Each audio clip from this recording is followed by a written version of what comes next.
Kita akan menunggu narasumber untuk bergabung ke Zoom ini. Baik, saya telepon. Hai, sore Kak Via.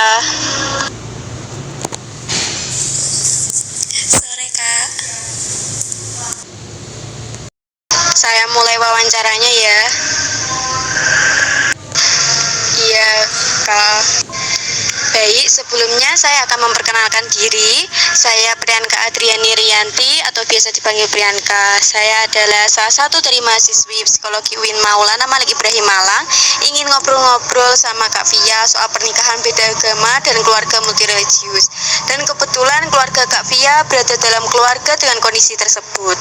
Baik, penelitian saya ini mengenai harmonisasi nilai-nilai Pancasila dalam pola asuh anak pada keluarga dengan orang tua yang berbeda agama.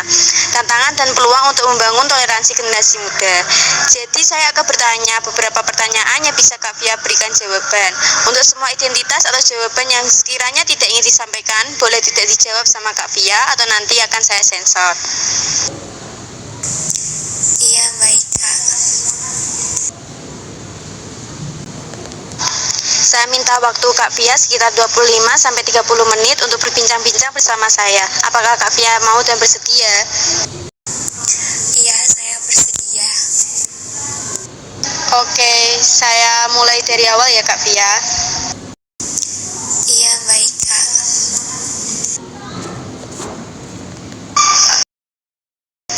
Siapa nama lengkap Kak Via dan Kak Via itu berapa saudara ya? Terus usianya Kak Via sekarang berapa?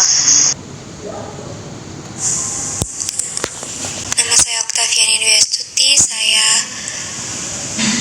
anak kedua dari 3 bersaudara. Umur saya 20 tahun.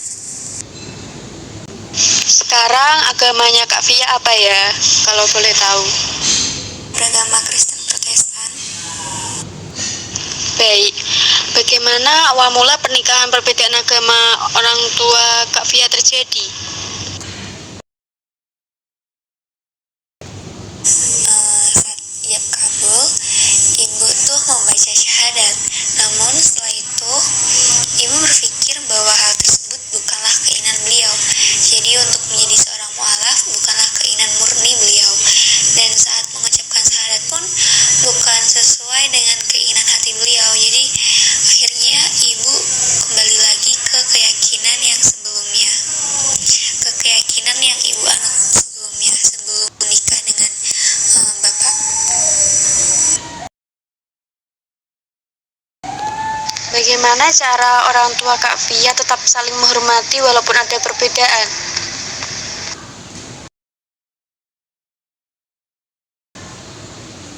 Menghormati dalam perbedaan yang biasanya aku lihat sih mungkin dari cara kita merayakan hari-hari besar bersama ya.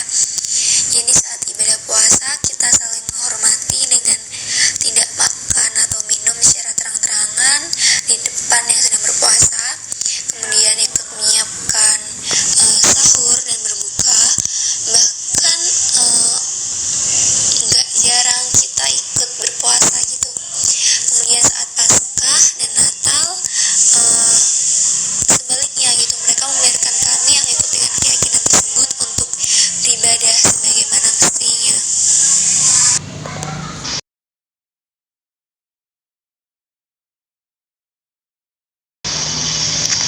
Terus apakah berada di dalam keluarga yang beda agama ada pihak-pihak yang memberi pengaruh kepada Kak Via tentang pemilihan kepercayaan Kak Via? Memberi pengaruh pastinya ada ya.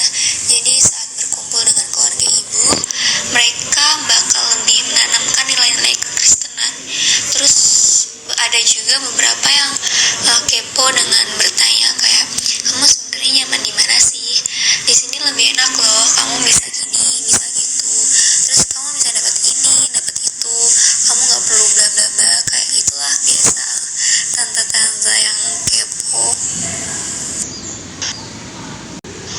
apakah ada kesepakatan tentang perbedaan agama dalam keluarga Kak Fia sendiri?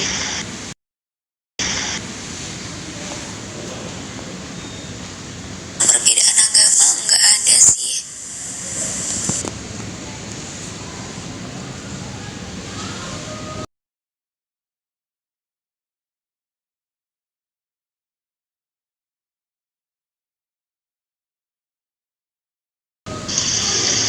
Apakah orang tua Kak Fia menentukan agama Kak Fia dan saudara Kak Fia sesuai gender? Seperti anak laki-laki menganut kepercayaan yang sama dengan ayahnya, sedangkan sebaliknya anak perempuan menganut kepercayaan yang sama dengan ibunya. Terus bagaimana perkenalan Kak Fia dengan agama Kak Fia yang Kak Fia yakini sekarang? Mengapa Kak Fia memilih agama tersebut?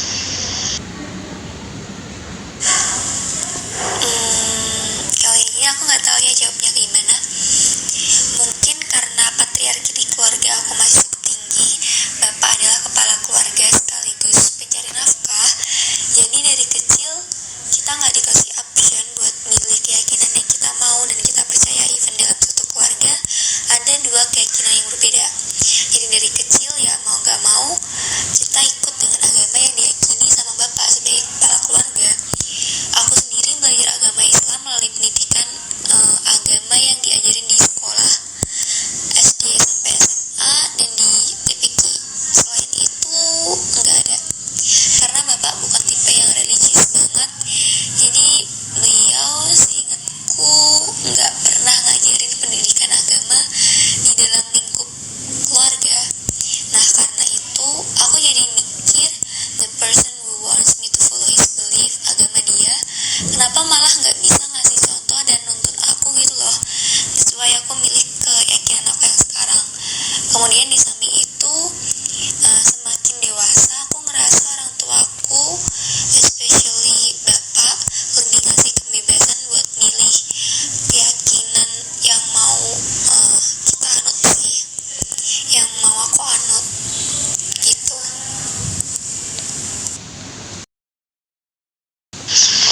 Apa yang Kak Fia sukai dalam hubungan di dalam keluarga Kak Fia tersebut?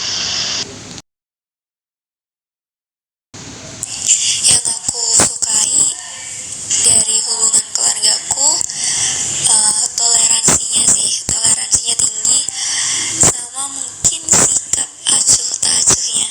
Jadi kamu mau ngapain aja selagi nggak ngerugiin orang lain ya udah dibiarin aja gitu.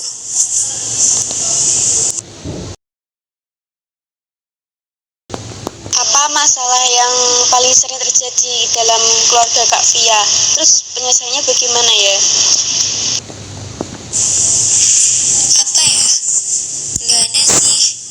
Mungkin kalau ibadah minggu gitu dan kebetulan aku pulangnya sampai malam, pasti bakal disodorin,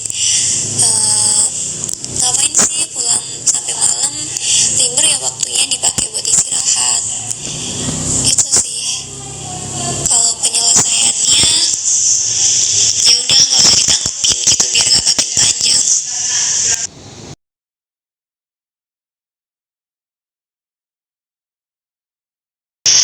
Terus bagaimana cara orang tua Kak Fia mendidik iman Kak Fia? Apakah ada persamaan atau perbedaan dalam mendidik? Yang ini udah aku jawab sebelumnya nggak sih? Jadi aku mempelajari agama ya dari pendidikan selama di sekolah sama di TPQ aja gitu. Selain itu nggak ada. Bagaimana cara orang tua Kak Fia menerapkan pendidikan, terutama pendidikan Pancasila untuk Kak Fia dan saudara Kak Fia di keluarga? Menjalankan perintah agama sesuai keyakinan yang kita anut dengan tetap saling menghormati untuk menciptakan kedamaian dalam keluarga sesuai Pancasila sila ke-1 dan ke-3 mungkin. Oh ya, sila yang pertama ketuhanan yang Maha Esa. Jadi menganut agamanya sendiri-sendiri dan meyakini bahwa Tuhan itu satu, dan yang sila ketiga itu persatuan Indonesia. Jadi upaya orang tua Kak Fia memupuk persatuan dalam keluarganya Kak Fia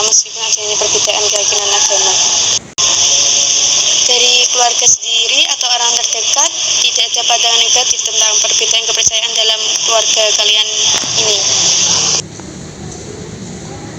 Pandangan negatif ya pasti ada, tapi kan kita nggak bisa kontrol hal itu ya. Jadi ya udah, menurutku ya agamaku, agamamu, toh yang ngejalanin aku, dan itu nggak bakal ngerugiin mereka juga lagian gitu. Untuk itu, bagaimana sikap Kak Via terhadap perbedaan agama dalam keluarga Kak Via seiring bertambahnya usia dan pengalaman hidup? Sikap menghargai dan memahami terhadap perbedaannya makin tinggi. Jadi kalau udah tahu itu bakal jadi masalah, jadi cekcok, itu ya udah bisa mungkin dihindari gitu. Terus balik lagi ke agamamu sih. Baik, terima kasih Kak Via sudah mau saya wawancarai dan sharing tentang kehidupannya. Untuk pertanyaan yang terakhir, bagaimana bentuk pola asuh orang tua Kak Via di dalam keluarga, baik dengan Kak Via maupun dengan saudara Kak Via? Nah, untuk bentuk-bentuk pola asuh orang tua itu ada 3 jenis. Yang pertama, pola asuh permisif. Pola asuh permisif ini dapat diartikan sebagai pola yang membebaskan anak untuk melakukan apa yang ingin dilakukan tanpa mempertanyakan. Pola asuh ini tuh tidak menggunakan aturan yang ketat, bahkan bimbingan pun kurang diberikan sehingga tidak ada pengendalian atau pengontrolan serta tuntutan kepada anak. Kebebasan diberikan penuh dan anak diizinkan untuk memberi putusan untuk dirinya sendiri. Anak berperilaku sesuai dengan keinginannya tanpa adanya kontrol dari orang tua. Atau yang kedua ini, pola asuh otoriter. Untuk pola asuh otoriter, yakni ketika orang tua Kak Via menerapkan aturan dan batasan yang mutlak harus ditaati tanpa memberi kesempatan pada Kak Via untuk berpendapat. Jika Kak Via atau saudara Kak Via tidak mematuhi, maka akan diancam dan dihukum. Terus pola asuh ini juga dapat menimbulkan hilangnya kebebasan pada diri Kak Via dan saudara Kak Via. Terus kurangnya inisiatif dan aktivitasnya Kak Via, sehingga Kak Via menjadi tidak percaya diri pada kemampuannya, pada kemampuan Kak Via dan saudara Kak Via. Atau yang ketiga, pola asuh demokratis. Nah, untuk pola asuh demokratis ini menanamkan disiplin kepada anak dan menghargai kebebasannya yang tidak mutlak dengan bimbingan yang penuh pengertian antara Kak Via dan orang tua Kak Via. Nah, dari bimbingan itu memberi penjelasan secara rasional dan objektif jika keinginan dan pendapat Kak Via tidak sesuai. Dalam pola asuh ini tuh bisa tumbuh rasa tanggung jawab terhadap Kak Via dan saudara Kak Via, dan pada akhirnya saudara Kak Via dan Kak Via mampu bertindak sesuai dengan norma yang ada.